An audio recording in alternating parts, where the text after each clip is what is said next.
हरे कृष्ण, राधे राधे। राधा रानी और श्री कृष्ण की कृपा आप और आपके समस्त परिवार पर बनी रहे। एक समय नैमिषारण्य तीर्थ में शौनकादि 88,000 ऋषियों ने श्री सूत जी से पूछा, हे प्रभु, इस कलयुग में वेद विद्या रहित मनुष्य को प्रभु भक्ति किस प्रकार मिलेगी तथा उनका उद्धार कैसे होगा। हे मुनि श्रेष्ठ, कोई ऐसा तप कहिए जिससे थोड़े समय में पुण्य प्राप्त हुए तथा मनवांछित फल मिले। ऐसी कथा सुनने की हमारी इच्छा है। सर्वशास्त्र ज्ञाता श्री सूत जी बोले, हे वैष्णवों में पूज्य, आप सबने प्राणियों के हित की बात पूछी है। अब मैं उस श्रेष्ठ व्रत को आप लोगों से कहूंगा जिस व्रत को नारद जी ने लक्ष्मी नारायण भगवान से पूछा था और लक्ष्मीपति ने मुनि श्रेष्ठ नारद जी से कहा था। सो ध्यान से सुनो।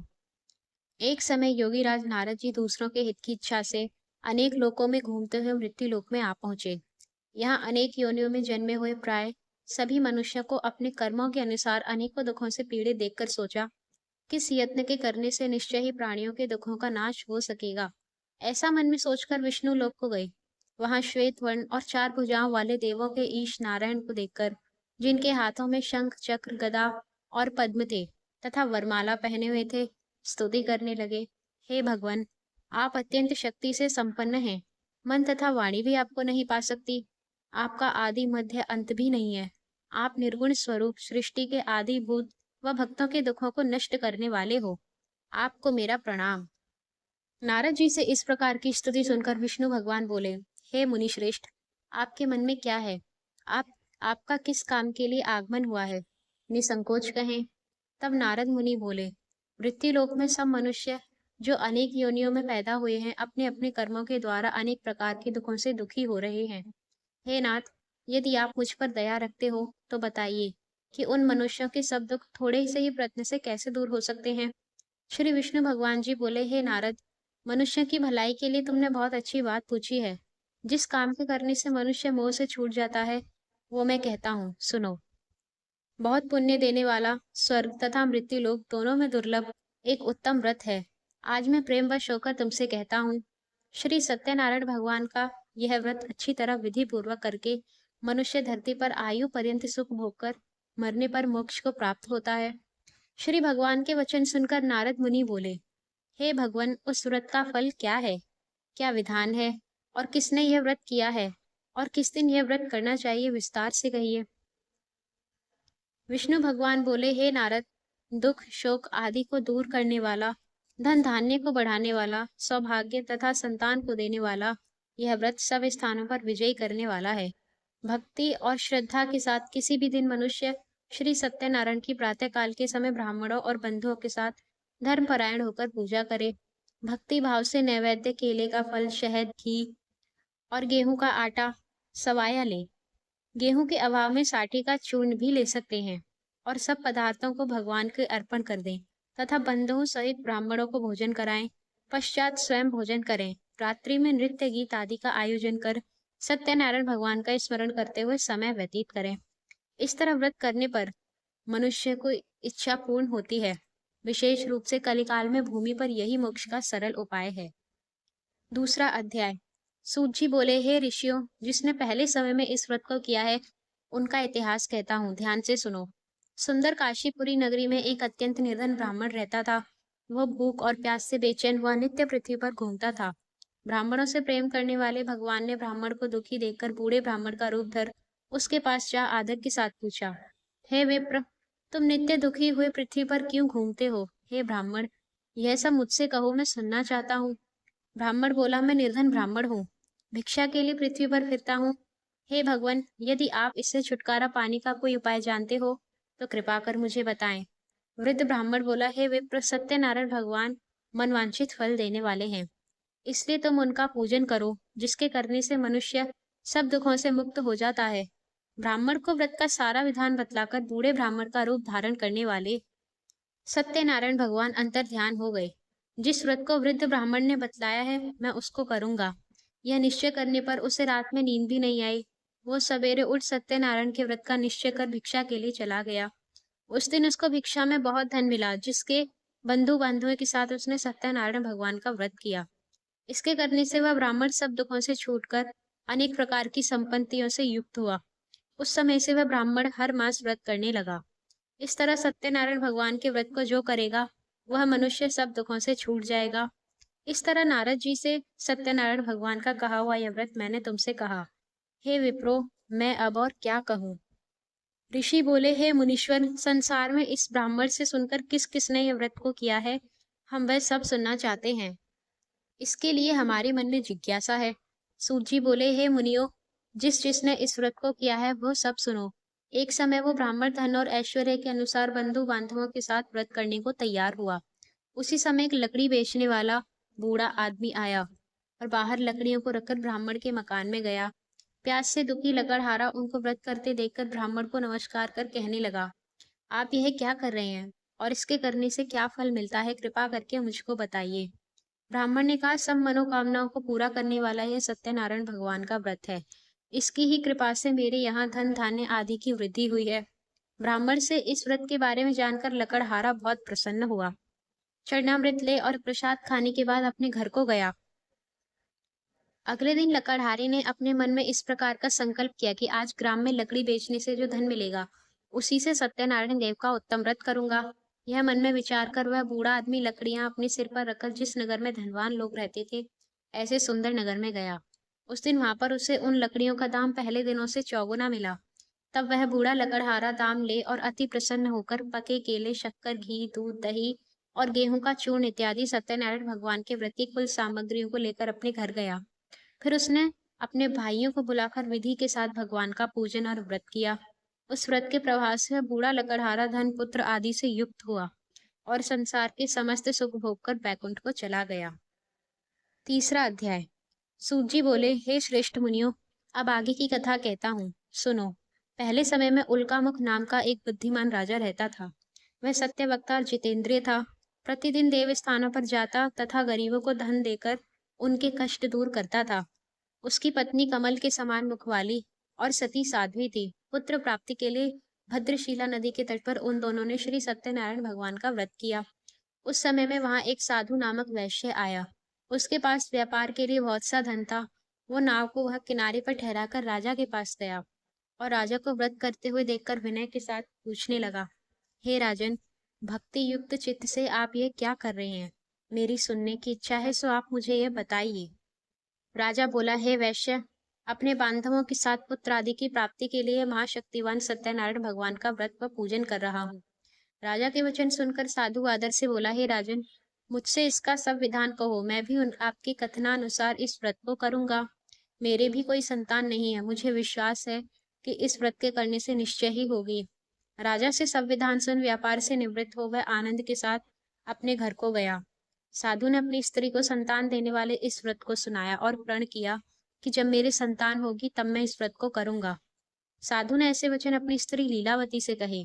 एक दिन उसकी स्त्री लीलावती पति के साथ आनंदित हो सांसारिक धर्म में प्रवृत्त होकर सत्यनारायण भगवान की कृपा से गर्भवती हो गई तथा 10वें महीने में उसके एक सुंदर कन्या का जन्म हुआ। दिनों दिन वह इस तरह बढ़ने लगी जैसे शुक्ल पक्ष का चंद्रमा बढ़ता है। कन्या का नाम कलावती रखा गया। तब लीलावती ने मीठे शब्दों में अपने पति से कहा कि जो आपने संकल्प किया था कि भगवान का व्रत करूंगा, अब आप उसे करिए। साधु बोला, हे प्रिय, इसके विवाह पर करूंगा। इस प्रकार अपनी पत्नी को आश्वासन दे वह नगर को गया।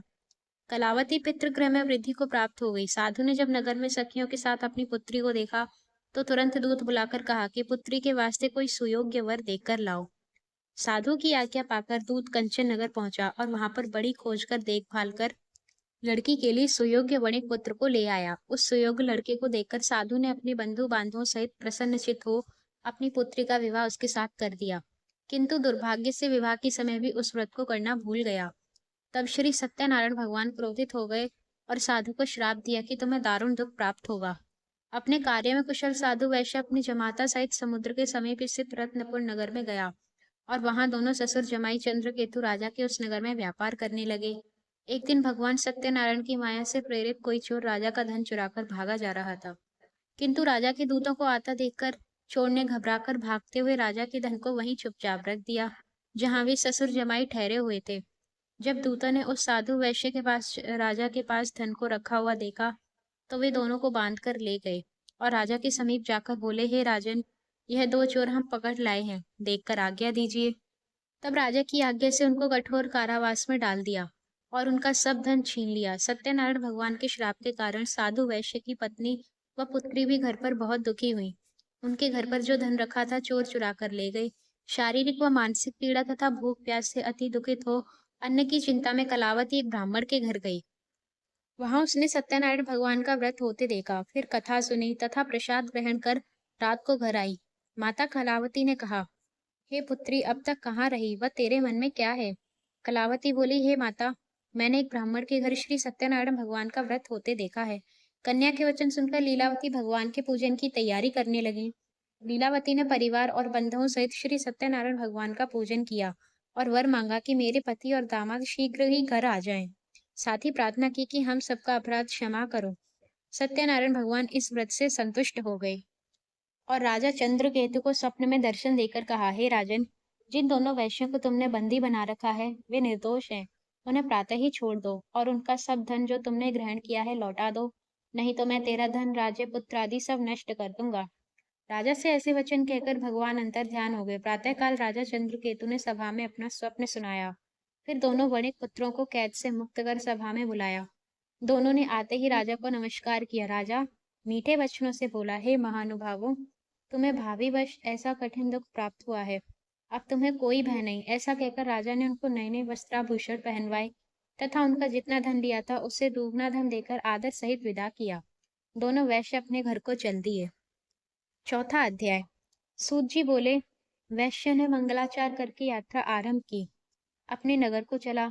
उनके थोड़ी दूर निकलने पर दंडी वेशधारी सत्यनारायण ने उनसे पूछा, हे साधु, तेरी नाव में क्या है? अभिमानी बड़ी खस्ता हुआ बोला, हे दंडी, आप क्यों पूछते हो? क्या धन लेने की इच्छा है? मेरी नाव में तो बेल और पत्ते भरे हैं। वैश्य का कठोर वचन सुनकर भगवान ने कहा, तुम्हारा वचन सत्य हो। दंडी ऐसा कहकर वहां से दूर चले गए और कुछ दूर जाकर समुद्र के किनारे बैठ गए। दंडी के जाने पर वैश्य ने नित्य क्रिया करने के बाद नाव को ऊंची उठी देखकर अचंभा किया और नाव में बेल पत्ते आदि देखकर मूर्छित तो जमीन पर गिर पड़ा। फिर मूर्छा खुलने पर अत्यंत शोक प्रकट करने लगा। तब उसका दामाद बोला कि आप शोक न करें, यह दंडी का श्राप है, अतः उनकी शरण में चलना चाहिए, तभी हमारी मनोकामना पूरी होगी। दामाद के वचन सुनकर वैश्य दंडी के पास पहुंचा और अत्यंत भक्ति भाव से नमस्कार करके बोला, हे भगवान, आपकी माया से मोहित ब्रह्मा आदि भी आपको रूप को नहीं जानते, तब मैं अज्ञानी कैसे जान सकता हूँ? आप प्रसन्न होइए, मैं सामर्थ्य के अनुसार आपकी पूजा करूंगा। मेरी रक्षा करो और पहले के समान नौका में धन भर दो। उसके भक्ति युक्त वचन सुनकर भगवान प्रसन्न हो उसकी इच्छा अनुसार वर देकर अंतर ध्यान हो गए। तब उन्होंने नाव पर आकर देखा कि नाव धन से परिपूर्ण है। फिर वह भगवान सत्यनारायण का पूजन कर साथियों सहित अपने नगर को चला। जब वह अपने नगर के निकट पहुंचा तब दूत को घर भेजा। दूत ने साधु के घर जा उसकी स्त्री को नमस्कार कर कहा कि साधु अपने दामाद सहित इस नगर के समीप आ गए हैं। ऐसा वचन सुन साधु की स्त्री ने बड़े हर्ष के साथ सत्यदेव का पूजन कर पुत्री से कहा, मैं अपने पति के दर्शन को जाती हूँ, तो कार्य पूर्ण कर शीघ्र आ। परंतु कलावती माता के वचनों को अनसुना कर प्रसाद छोड़कर पति के पास चली गई। प्रसाद की अवज्ञा के कारण सत्यदेव ने रुष्ट हो उसके पति को नाव सहित पानी में डुबो दिया। कलावती अपने पति को न देखकर रोती हुई जमीन पर गिर गई। इस तरह नौका को डूबा हुआ तथा कन्या को रोता देख साधु दुखित हो बोला, हे प्रभु, मुझसे या मेरे परिवार से जो भूल हुई है उसे क्षमा करो। उसके दीन वचन सुनकर सत्यदेव प्रसन्न हो गए और आकाशवाणी हुई, हे साधु, तेरी कन्या मेरे प्रसाद को छोड़कर आई है, इसलिए इसका पति अदृश्य हुआ है। यदि वह घर जाकर प्रसाद खाकर लौटे तो इसे पति अवश्य मिलेगा। ऐसी आकाशवाणी सुनकर कलावती ने घर पहुंचकर प्रसाद खाया, फिर आकर पति के दर्शन किए। तत्पश्चात साधु ने बंधु बांधवों सहित सत्यदेव भगवान का विधि पूर्वक पूजन किया। उस दिन से वह प्रत्येक पूर्णिमा को सत्यनारायण भगवान का पूजन करने लगा। फिर इस लोक का सुख भोगकर अंत में स्वर्ग लोक को गया। पांचवा अध्याय। श्री सूत जी बोले, हे ऋषियों, मैं एक और कथा कहता हूँ, सुनो। प्रजा पालन में लीन त्वंग ध्वज नाम का एक राजा था। उसने भी भगवान का प्रसाद त्याग कर बहुत दुख पाया। एक समय वन में जाकर वन्य पशुओं को मारकर बड़ के पेड़ के नीचे आया। वहां उसने ग्वालों को भक्ति भाव से बांधव सहित सत्यनारायण जी का पूजन करते देखा। परंतु राजा अभिमान वश देखकर भी वहां नहीं गया और न ही नमस्कार ही किया। जब ग्वाला ने भगवान का प्रसाद उसके सामने रखा तो वह प्रसाद को त्याग कर अपनी सुंदर नगरी को चला गया। वहां उसने अपना सब कुछ नष्ट पाया। तब वह जान गया कि यह सब भगवान ने ही किया है। तब वह उसी स्थान पर ग्वालों के समीप गया और विधि पूर्वक पूजन कर प्रसाद खाया तो सत्यदेव की कृपा से पहले जैसा था वैसा ही हो गया। फिर दीर्घ काल तक सुख भोग कर मरने पर स्वर्ग लोक को गया। जिन्होंने पहले इस व्रत को किया, अब उनके अगले जन्म की कथा कहता हूँ। वृद्ध शतानंद ब्राह्मण ने सुदामा का जन्म लेकर मोक्ष को पाया। उल्कामुख नाम का राजा दशरथ होकर बैकुंठ को प्राप्त हुआ। साधु नाम के वैश्य ने मोरत ध्वज बनकर अपने पुत्र को आरे से चीरकर मोक्ष को प्राप्त किया। महाराज त्वंग स्वयं मनु हुए। उन्होंने बहुत से लोगों को भगवान की भक्ति में लीन कर स्वयं मोक्ष प्राप्त किया। लकड़हारा भील अगले जन्म में गुह नामक निषाद राजा हुआ, जिसने भगवान राम के चरणों की सेवा कर मोक्ष प्राप्त किया। जो मनुष्य इस परम दुर्लभ व्रत को करेगा, भगवान की कृपा से उसे धन धान्य की प्राप्ति होगी। निर्धन धनी और बंधी बंधन से मुक्त होकर निर्भय हो जाता है। संतानहीनों को संतान प्राप्ति होती है तथा सब मनोरथ पूर्ण होकर अंत में बैकुंठ धाम को जाता है। इति श्री सत्यनारायण कथा संपूर्ण।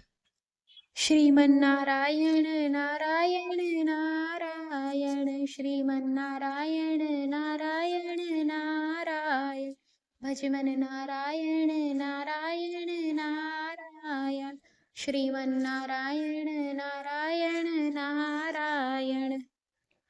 श्री सत्यनारायण भगवान की आरती। जय लक्ष्मी रमणा श्री जय लक्ष्मी रमणा सत्यनारायण स्वामी सत्यनारायण स्वामी जनपातक हरणा। जय जय लक्ष्मी रमणा रतन जड़ित सिंहासन अद्भुत छवि राजे तेरी अद्भुत छवि राजे। नारद करत निराजन नारद करत निराजन घंटा ध्वनि बाजे। जय जय लक्ष्मी रमणा प्रगट भये कलि कारण द्विज को दर्श दियो स्वामी द्विज को दर्श दियो। बूढ़े ब्राह्मण बनकर कंचन महल कियो। जय जय लक्ष्मी रमणा दुर्बल भील कठारो जिन पर कृपा करी स्वामी जिन पर कृपा करी। चंद्रचूड़ एक राजा जिनकी विपत्ति हरी। जय जय लक्ष्मी रमणा वैश्य मनोरथ पायो श्रद्धा तज दीनी स्वामी श्रद्धा तज दीनी। सो फल भोग्य प्रभु जी फिर स्तुति करी। जय जय लक्ष्मी रमणा भाव भक्ति के कारण छिन छिन रूप धर्यो स्वामी छिन छिन रूप धर्यो। श्रद्धा धारण कीनी तिनको काज सर्यो। जय जय लक्ष्मी रमणा ग्वाल बाल संग राजा वन में भक्ति करी स्वामी वन में भक्ति करी। मन वांछित फल दीनो दीन दयालु हरि। जय जय लक्ष्मी रमणा चढ़त प्रसाद सवायो कदली फल मेवा स्वामी कदली फल मेवा। धूप दीप तुलसी से राजी सत्य देवा। जय जय लक्ष्मी रमणा श्री सत्यनारायण जी की आरती जो कोई नर गावे स्वामी जो कोई नर गावे। तन मन सुख संपत्ति मन वांछित फल पावे। जय जय लक्ष्मी रमणा जय लक्ष्मी रमणा श्री जय लक्ष्मी रमणा। सत्यनारायण स्वामी जनपातक हरणा। ओम जय लक्ष्मी रमणा। बोलिए श्री सत्यनारायण भगवान की जय। श्री लक्ष्मी नारायण भगवान की जय। राधे राधे।